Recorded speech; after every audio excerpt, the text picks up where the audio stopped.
Hello again everybody and welcome back to Fujit's Blitz with me, Fujit. Hello. Today we're going to be looking at building this bad boy, the 1/12 scale Boba Fett from Bandai, a kit I've been really looking forward to. So let's get the box open and see what's inside. You get pretty detailed instructions. I'm liking Bandai's instructions, to be fair. Pretty nicely detailed. Gives you a good painting guide at the end as well. The kit is a toy, effectively, but it is a model toy. So it already comes kind of painted. It's not paint, it's the way they've molded the plastic. You get a couple of slides. You get this one, which is decals, that's the water slide decals, and you also get stickers, because after all, it's a kit. And as you can see, the kit itself, pretty well detailed, although the zoom took its time there. And as I said, it already comes in pre-coloured plastic. So if you want to build this as a kiddie, then it's pretty straightforward stuff. You don't need any glue, you really don't need any paint. You will still get a relatively good Boba Fett representation. As you can see on the kit sprues, there's everything you need to build a Boba Fett. And there's the water slide decals. Again, the zoom just doesn't want to kick in there. So that's what's in the box. Pretty funky stuff. And I picked this kit up for, I can't remember how much it was now. So let's start with the build. Now I'm not going to go through the full build. It's pretty straightforward stuff. It's just follow the instructions and put it all together. There's no point me sitting here showing you how to build a Boba Fett, because you're all capable of reading and following the instructions. It's as simple as that. There is nothing complex in this kit. If there was anything complex, then I would obviously show you that. But it really is straightforward. Follow the instructions, and that is it. If you want to build a good, proper representation, then there's a little bit of cleanup, like most model kits. But the flash marks and the cleanup on these kits is pretty good, to be honest with you. And the engineering is so flush that when you put it together, there isn't that many problems that you need to sort out. There are a couple, not going to lie, because nothing is perfect. But compared to some of the model kits out there, this one is pretty funky. So as you can see, it's all snapped together, goes together pretty easily. And that's straightforward. It's like that throughout the whole of the kit. It really is a dream to build. As I said, there's a little bit of cleanup. Nothing that's really going to cause you any concerns or problems. And this is why I love these Bandai kits. I mean, the engineering is fantastic. The build itself is just so simple, straightforward and easy. I make it a little bit harder because I'm not building a model here. I'm not building a toy. I want a pretty good representation of Boba Fett. Now, I go a little bit over the top with the painting, but that's because I want a pretty good looking painted artistic type of model. So, you can get away with basic paint job, but I'm not going to do that. And as you can see, it goes together pretty straightforward. Everything is fitting together nicely, and it's just a dream to build. So let's get, I was going to say let's get into the painting, but I just want to show you here. I break the components up into its various constituent parts. This, for me, is just because it's going to make it easier for me to paint. There are so many different colours on Boba Fett. As I said, there is a little bit of cleanup and there is a little bit of a problem. So I'm going to get out my Vallejo plastic putty. This is an acrylic-based putty. It's really easy to use. You just plow it on like this. And once it's it's not dry, don't let it set. Just run it down the seam line and then take a cotton bud or something similar, dip it in a bit of water, just normal tap water, and then rub it away. And it all just goes into the grooves nicely, and it sorts it out perfectly. And you won't see those seam lines once it's painted. Moving on to the painting stage, which is coming up. I'm just showing you the end of the seam lines here. We're going to blast it with Mr. Hobby Brown. The reason brown is because it's a figure. And normally I would use black, but I've almost run out of black. But because this is a figure, I want to use brown anyway, because all his body, effectively, apart from the armor, is a grey colour, various shades of grey. And what I want with the brown, firstly I want to even it up with the primer, but then secondly I want to get some of those shadows in there coming out when I do the next stage. The next stage will just be layering it all over. But first I've got to blast everything with this brown, and I mean everything. So as I said, I've broken the entire model down into its constituent parts just for ease of painting. And I'm just going to blast them all with brown primer from Mr. Hobby, which is pretty easy to use, to be honest with you. You just need to get the thinning ratios. Now, I generally find that it's about 80% thinner to 20% of paint. That works for me. It may not work for you. Once I've done that, I'm going to load the airbrush up with some pure white, flat white. And then from the top, I'm going to try and get the highlights. This is the proprietary painting. I'm not going to paint in white. This is just to highlight, pick up those highlights. So I'm spraying in from top down, and it will just pick up the raised areas. It'll help me later. And, you know, that's all that's there to do. It's just a guide for when I'm actually doing the painting. And this is, again, just Mr. Hobby flat white. We then move to the main start of the painting. Now, I'm using here Tamiya Ghost Grey in its lacquer range. And what I'm going to do, I'm just going to pick out the shadows. Now, this is the dark Ghost Grey. And all I'm going to do is pick out the shadows.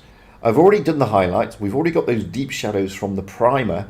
So this is just filling in with the darkest of the greys that I'm going to be using on this figure, those areas that really require some deeper shadow. Because it is a greyish colour. Now, as I said, it's numerous greys, but this is the darkest of the greys that we're going to use. And as you can see, it's just going over slowly, picking up those really deep shadows. Nothing else. He's not being blasted completely, not painting him fully dark ghost grey. I'm just getting into those shadowy areas and leaving the highlight areas. And that's the point here, because we're going to build it up. And as you can see here, we're starting to build up those shadows here, just on the legs. And it's nothing, you know, I've got the airbrush at quite a low pressure, and I've got the nozzle turned all the way down. And all I'm doing is leaving those areas that are going to be lighter for later painting, and just really getting into those deep crevices and dark shadowy points. Do the same on the upper torso, although this is a completely different grey. It's a sky grey is the end colour, but we're not going to get into that just yet. I still want to get those dark shadows in there in all those seam lines, and it's you know, once you get used to the technique, it's pretty straightforward, pretty simple to do. It's just picking out those shadow areas where it is going to have shadow. By all means, keep looking at the lighting. You know, keep having a look at where the shadows are forming. Don't just look at where the creases are. Once I've done that, I'm then going to load it up with Ghost Grey. This is the light Ghost Grey. Now I'm going to pick out the highlights, which is going to be the majority of the figure. And again, I've got the pressure set really low and the nozzle turned all the way down. Gives me more control in the airbrush, allowing me to pick out those highlighted areas. And I didn't know this, but Boba Fett in the movie, his uniform is different to his jacket. So his uniform is like a ghostish grey colour, where his jacket is a sky grey. It's a lot lighter. But that, you know, the thing is, it's all grey. So you've got to try and pick out some subtle highlights and things here. And that's all I'm doing with this light ghost grey. And what I'll do later, I will add a little bit of white to this mix to get it even lighter, to pick out the proper shadows, because this is effectively his overall colour, not just the highlights. This light ghost grey is the overall colour is your uniform. We've already got the dark ghost grey as the shadows, and this is really the main uniform. Again, don't forget the torso. Got to get up there, got to do the torso, got to pick out those bits and bobs, and try and get it uniformed. There's nothing worse than trying to do lights and shadows on a figure and completely fluffing it so you've got contrast rather than you've got to blend it nicely. Now I'm doing the whole of this figure realistically with an airbrush because he's big enough to do that. If I was doing a 1/35th scale figure, which is what I normally do, then there's no way I could do all of it with an airbrush. I have to sort of crack out the paintbrushes. But even on this one, I have to crack out the paintbrushes. Once that's put aside to dry, I'm going to go back to the armor and I'm going to base it with a silver. The reason being, I want to chip it. I'm going to add some chipping fluid, which unfortunately I didn't show in the video. I forgot to film that. I'm just going to add some MIG chipping fluid and then chip it once I've put the green armor on the top, the paint color of the armor, that is. And this just allows me to do that. Now I'm going to go back to the jacket. So this is a different color again. What I'm doing here, I'm lightening the original color, adding a bit more highlights before I blast it with a very light sky gray to get that contrast between the jacket and the overall uniform itself. Again, I'm focusing on the raised areas where the highlights would be. This is actually going to be his actual color. So I'm not just focusing in little bits because those will be highlighted at a later date, but I am trying to get that contrast and that nice blend coming through. And that's all I'm trying to achieve here. And as you can see, the paint's getting lighter and lighter to this sky grey colour to allow the contrast between his uniform and his jacket. And there is a big difference in the uniform and the jacket I noticed when I was looking at the publicity shoots of Boba Fett.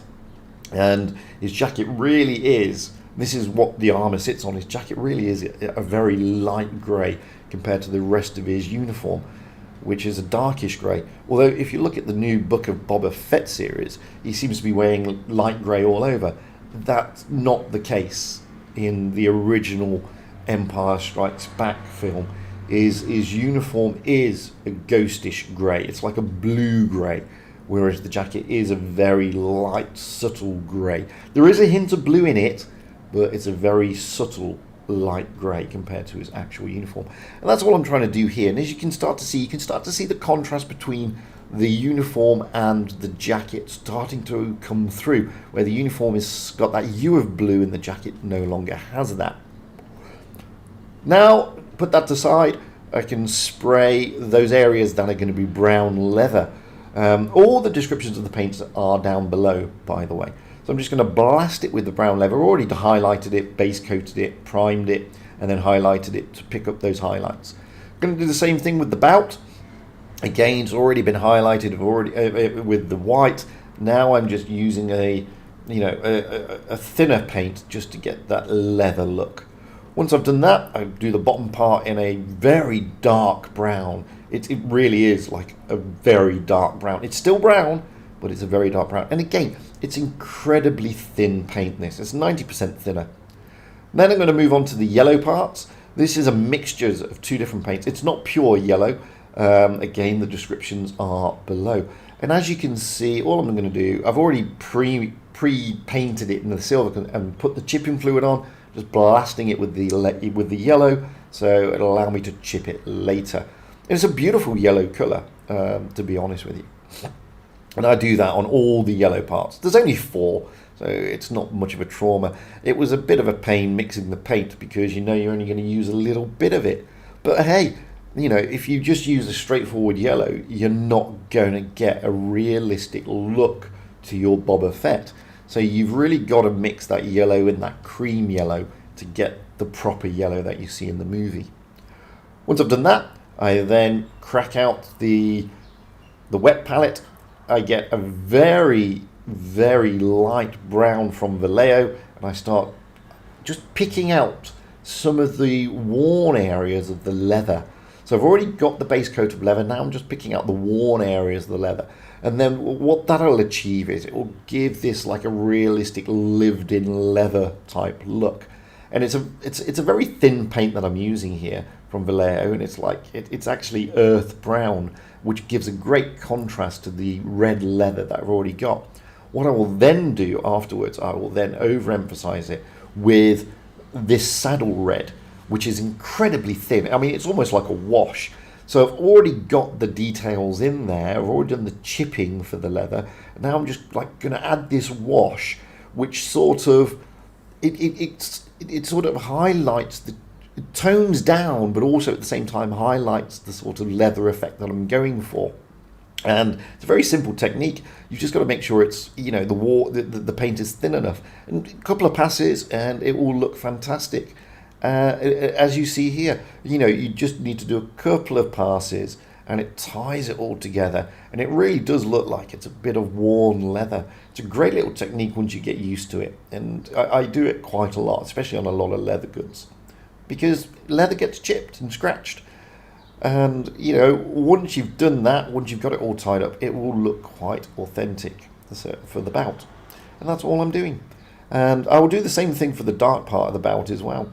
And that's it. You know, once the water dries, it will look fantastic. Moving back to the torso, now this is where I crack out the paintbrushes again. And I'm going to use Vallejo Sky Grey here. And I'm just going to pick out highlight areas and blend it all together, blend it with the original base coat. So now we've got some shadow, we've got the original, we've got the main color. Now I'm picking out those highlights, which is a sky gray mixed with a little drop of white. And again, incredibly thin, hardly any paint on the brush, mostly watered down. So it allows me to blend it in nicely to really get some contrast without having these sort of tide lines that you get. It's a similar technique, similar to what I did on the leather bout, but this time there's no chipping that I'm overdoing. I'm just highlighting the highlights here. Then, you know, it's a question of putting the guy together. Realistically, this is the initial paint job. You know, this is only part one. Part two, we go into a bit more depth, where we look at, you know, some more intricate paint work. It's mainly going to be brush painting. There's going to be hardly any airbrushing, and you know, this is when I start cracking out the glue, gluing bits and bobs together. And as you can see, the Boba Fett here, he's pretty straightforward. You know, this I haven't done the arms, I haven't done the helmet or the head, I haven't done the jetpack. This is just what he looks like now, and you can see there's some contrast there, there's some highlights, some tones, some shadows. I'm going to put the armor on. Unfortunately, I couldn't get any decent footage of the chipping, but it's pretty straightforward. Add the chipping solution and away you go. And stick it all together. And at the end of this video, we have this. A half-completed Boba Fett. This is, you know, the main paint job is done. In the next episode, we'll go into a lot more detail. In the final episode, we'll do the weathering and the finishing. Well, I hope you enjoyed that. That's been my Boba Fett. I've been Fujit. By all means, comment in everything below. I'd love to hear what your thoughts are on this build. And hopefully I will get part 2 up same time next week. And then part 3 a week later. Until then, guys, I look forward to hearing your comments. And hopefully you'll join me again in the next episode. Until then, all the best. Bye for now.